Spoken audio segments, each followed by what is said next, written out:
इसी लुक में रिलीज होगा बर्थडे गाना। जी हाँ दोस्तों, आपका स्वागत है मेरे चैनल ऑसम भोजपुरी पर। वीडियो को पूरा देखिएगा। वीडियो पसंद आए तो वीडियो को लाइक और चैनल को सब्सक्राइब कीजिएगा।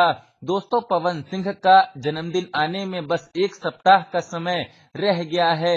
ऐसे में दोस्तों, ये फोटो पवन सिंह का लेटेस्ट फोटो है और इस फोटो में पवन सिंह क्लीन शेव और लंबी मूछों में नजर आ रहे हैं। और जहां तक मुझे लगता है दोस्तों कि पवन सिंह इसी लुक में अपना बर्थडे वाला गाना शूट करेंगे, जिसका शूटिंग अभी तक हुआ नहीं है। और दोस्तों, पवन सिंह ने अपने इस रिलीज होने वाले गाने का रिकॉर्डिंग भी कंप्लीट कर लिया है कल रात में ही। और दोस्तों, सारे भोजपुरिया फैंस का मन था कि पवन सिंह के जन्मदिन पर जो गाना रिलीज हो उसमें पवन सिंह का दाढ़ी वाला लुक होना चाहिए।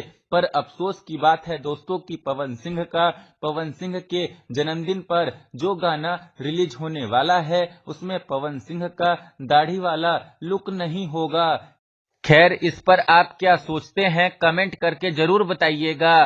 फिर मिलते हैं दोस्तों किसी नए वीडियो में। वीडियो पसंद आए तो वीडियो को लाइक और चैनल को सब्सक्राइब कीजिएगा।